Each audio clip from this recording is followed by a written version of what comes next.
इस वक्त की बड़ी खबर निकल कर आ रही है। कैटरीना कैफ अपने घर से निकल चुकी हैं और उन्होंने ब्लैक कलर की साड़ी पहनी हुई है और साथ ही में दिखे विकी कौशल जो कि पायजामा पहने हुए हैं। इस वक्त की बड़ी खबर। सॉरी दोस्तों, मैं तो भूल ही गया था कि मैं कोई भारतीय न्यूज चैनल का कोई बहुत बड़ा जर्नलिस्ट थोड़ी ना हूं जो कि इस तरह की बातें करूंगा। तू समझा? हाँ। नहीं, तू समझा नहीं। खैर दोस्तों, इन फिल्म स्टार्स के बारे में तो हमारे न्यूज़ चैनल्स को ही बात करने दीजिए। मैं तो उन विषय में बात करूंगा जिनके बारे में अमूमन हमारे न्यूज़ चैनल्स बात तक नहीं करते। अरे बाप रे, ये तो धोती खोल रहा है। इस वीडियो की शुरुआत मैं एक सवाल से करता हूं। क्या आप जानते हैं दोस्तों, दुनिया का सबसे खुश देश कौन सा है? अब आपके दिमाग में पॉपुलर कंट्रीज का नाम आएगा, जैसे अमेरिका, सिंगापुर, जर्मनी या फिर जापान। और इसी तरह का सेम अपोजिट क्वेश्चन कि दुनिया का सबसे दुखी देश कौन सा है, तो सबसे पहले आपके दिमाग में आएगा पाकिस्तान का नाम, उसके बाद में आएगा अफगानिस्तान या फिर बांग्लादेश या फिर म्यांमार भी हो सकता है। और यदि आपने रूस और यूक्रेन के युद्ध के बारे में सुना है, हमारी मीडियाज में देखा है, तो आपके दिमाग में आएगा यूक्रेन देश का नाम।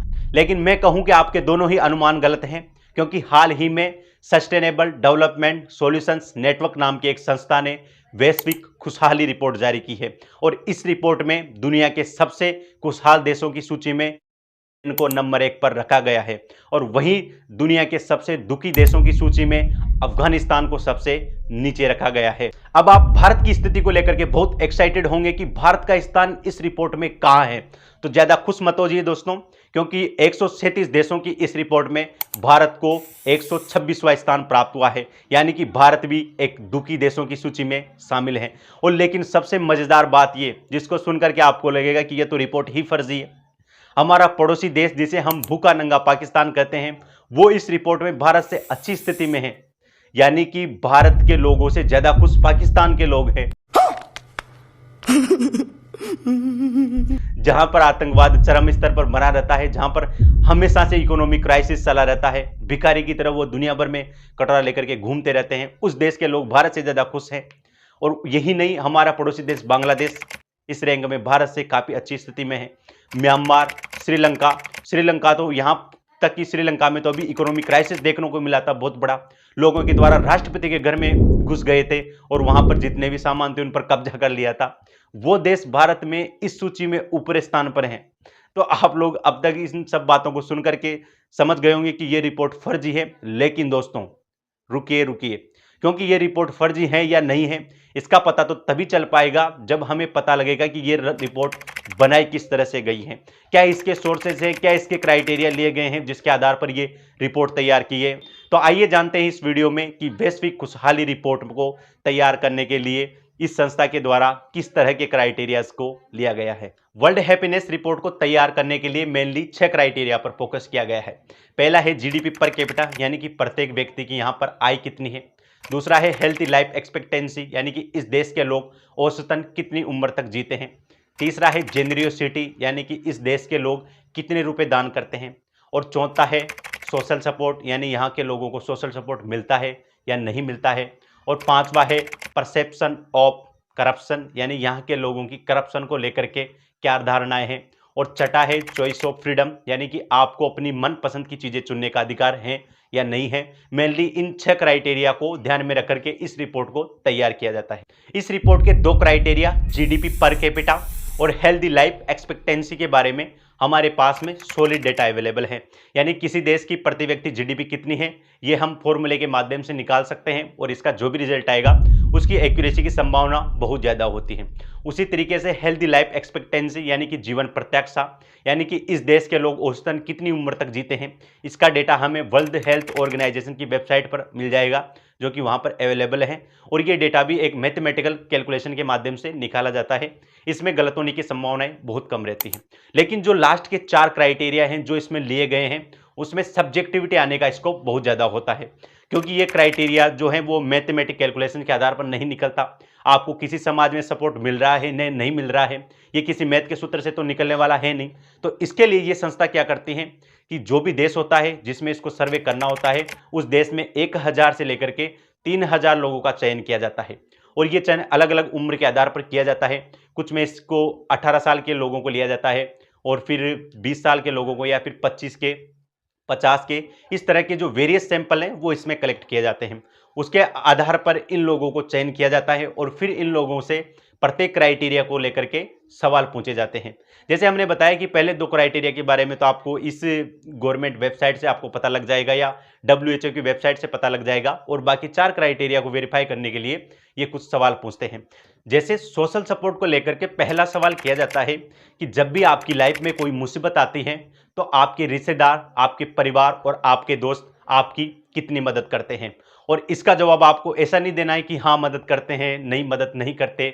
इसका जवाब देना है आपको 0 से लेकर के 10 पॉइंट के मध्य, यानी कि एक स्केल होता है जिसके बीच बीच में आपको इसको नंबर करना होता है। 0 का मतलब होता है कि आप अपने रिश्तेदारों पर, अपने दोस्तों पर सपोर्ट के लिए बिल्कुल भी भरोसा नहीं करते, और 100 का मतलब होता है कि आप 100% भरोसा करते हैं कि जब भी आपके जीवन में मुसीबत आएगी तो आपके परिवार वाले, आपके दोस्त, आपके रिश्तेदार आपकी मदद करेंगे। दूसरा सवाल होता है फ्रीडम को लेकर के, यानी कि आप जिस देश में रहते हैं उस देश में आपको चुनने का अधिकार है या नहीं है।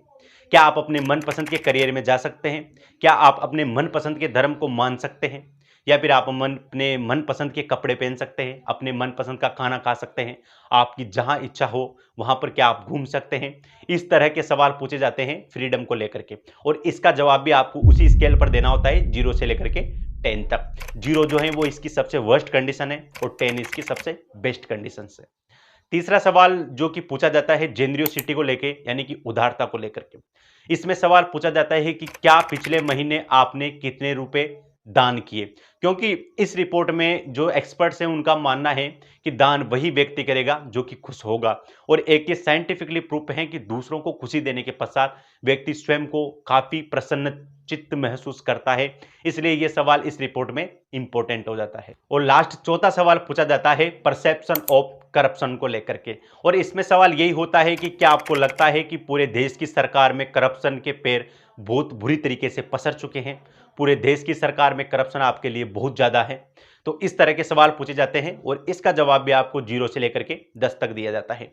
फिर इन सभी सवालों के जो भी एवरेज आते हैं उनको कैलकुलेट किया जाता है, फिर उनका एक एवरेज निकाला जाता है, और ये एवरेज आता है 0 से लेकर के 8 तक, यानी कि 0 सबसे खराब कंडीशन से और 8 सबसे इसमें बेस्ट कंडीशन से।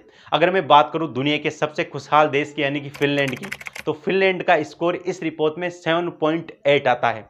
और यदि मैं बात करूं अफगानिस्तान की, तो अफगानिस्तान का इस रिपोर्ट में स्कोर 1 के लगभग आता है, और भारत की स्थिति भी कुछ खास नहीं है, भारत का स्कोर भी इसमें 3 पॉइंट कुछ के लगभग आता है।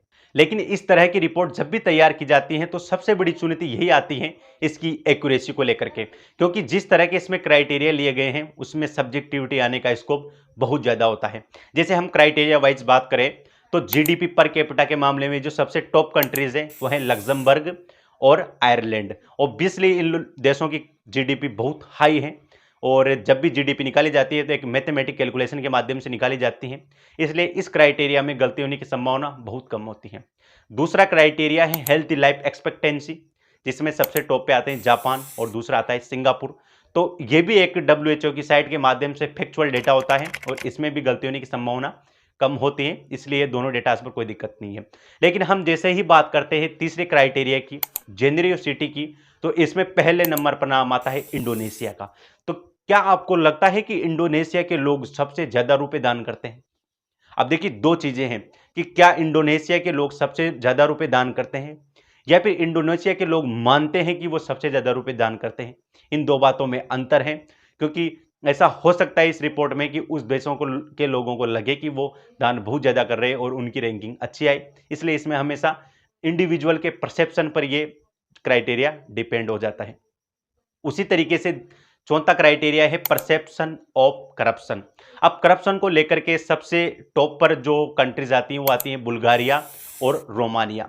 अब बुल्गारिया और रोमानिया में हाई जो है करप्शन रेट है ये हम मानते हैं, लेकिन ऐसा तो है नहीं कि पूरी दुनिया भर में इन्हीं कंट्रीज में सबसे हाई है। लेकिन ये हो सकता है कि यहाँ के लोगों को लगता है कि इस देश में करप्शन बहुत ज़्यादा है, क्योंकि ये लोग कंपेयर करते हैं अपने आसपास की कंट्रीज से। जैसे पांचवा क्राइटेरिया है चॉइस ऑफ फ्रीडम को लेकर के, और चॉइस ऑफ फ्रीडम को लेकर के आपको पता है कि भारत की स्थिति इसमें ठीक ठाक रहती है। तो ऐसा नहीं कि भारत में बहुत ज़्यादा लोगों को फ्रीडम है, क्योंकि जब भी भारत में इस तरह का सर्विस कराया जाता है तो भारत के लोग अमूमन अपनी तुलना करते हैं अपने पड़ोसी देशों से। जैसे पाकिस्तान से वो तुलना करते हैं, जैसे वो अफगानिस्तान से तुलना करते हैं, जैसे वो म्यांमार या फिर श्रीलंका से तुलना करते हैं। और जब ये इन देशों से तुलना करते हैं तो इनको लगता है कि भारत में आज़ादी हमें ठीक ठाक मिली हुई है। लेकिन यदि ये लोग किसी विकसित या यूरोप की कंट्रीज से अपने आप को तुलना करें और इनके आसपास ऐसी कंट्रीज होती जैसे फिनलैंड, स्वीडन या स्विट्जरलैंड जिनमें करप्शन न के बराबर होता है, तो उन देशों से जब भारत के आसपास होते और उनसे कंपेयर किया जाता तो हो सकता है कि चॉइस ऑफ फ्रीडम के नाम मामले में भारत की रैंक बहुत नीचे चली जाती। और उसी तरीके से एक क्राइटेरिया होता है सोशल सपोर्ट का। तो सोशल सपोर्ट के मामले में भारत की स्थिति इसमें बहुत कम दर्शा रखी है।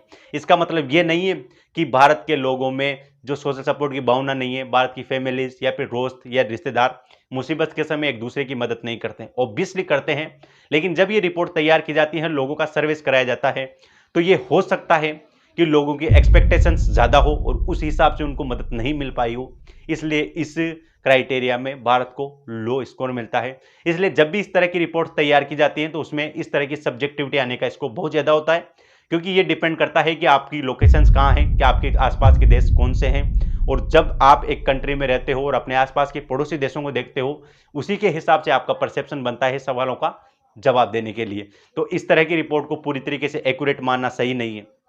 तो सवाल ये उठता है कि क्या ये रिपोर्ट बेकार है? फिर जब इसकी एक्यूरेसी पर सवाल उठाए जा सकते हैं तो क्या ये रिपोर्ट बेकार है? तो ऐसा नहीं है दोस्तों। हाँ, इसकी एक्यूरेसी में थोड़ी कमी है, सब्जेक्टिविटी आ सकती है वैश्विक खुशहाली रिपोर्ट में, लेकिन ये बेकार रिपोर्ट नहीं है, क्योंकि इसको एक बहुत सम्मानित संस्था के द्वारा जारी किया जाता है। दूसरा, इसमें जो क्राइटेरिया लिए जाते हैं वो आम जन को बहुत प्रभावित करते हैं, जैसे सोशल सपोर्ट हो गया, जेनरियोसिटी हो गई, या फिर जीडीपी पर कैपिटा हो गई, हेल्दी लाइफ एक्सपेक्टेंसी हो गई, चॉइस ऑफ फ्रीडम हो गई। इसमें जो क्राइटेरिया लिए गए हैं इसके हिसाब से ही लोगों को जो है वो हैप्पीनेस का अंदाजा लगाया जा सकता है। और हमारी रैंकिंग इसमें बहुत खराब है, और ये हमारी भारत सरकार को सोचना चाहिए, क्योंकि हमारी सरकार तो कह रही है कि अच्छे दिन आने वाले हैं और भारत में से करप्शन कम हो गया है। पिछले सरकारों की तुलना में इस सरकार में तो करप्शन हुआ ही नहीं। तो जब करप्शन नहीं हुआ, भारत में जो अच्छे दिन आ गए, तो फिर इनमें रैंकिंग अच्छी क्यों नहीं हो रही भारत की? ये तो सवाल बनता ही है, क्योंकि पिछले साल भारत की रैंकिंग 139 के लगभग थी, लेकिन उस समय देश भी 150 थे, और इस बार 137 देश हैं और भारत की रैंकिंग 126 है। यानी कि भारत दुनिया का 11वां सबसे वर्स्ट देश है इस रिपोर्ट के अंदर। तो इसके बारे में हमारी सरकार को सोचना चाहिए और इस तरह की रिपोर्ट्स पर गौर करना चाहिए। और आप लोगों को ये रिपोर्ट समझ में आ ही चुकी होगी। मेरा उद्देश्य यही है, क्योंकि इस तरह की रिपोर्ट्स पर हमारी मीडिया में चर्चा नहीं की जाती, इसलिए मुझे लगा कि इस पर बात करना चाहिए। अगर आपको ये चर्चा अच्छी लगी तो हमारे चैनल को सब्सक्राइब करें और हमें कमेंट करके जरूर बताएं कि नेक्स्ट टॉपिक किस विषय पर होना चाहिए। आप सभी लोगों के सुझाव हमारे लिए बहुत महत्वपूर्ण है, और इस चर्चा में जुड़ने के लिए आप सभी लोगों का तहे दिल से बहुत बहुत धन्यवाद। Thank you.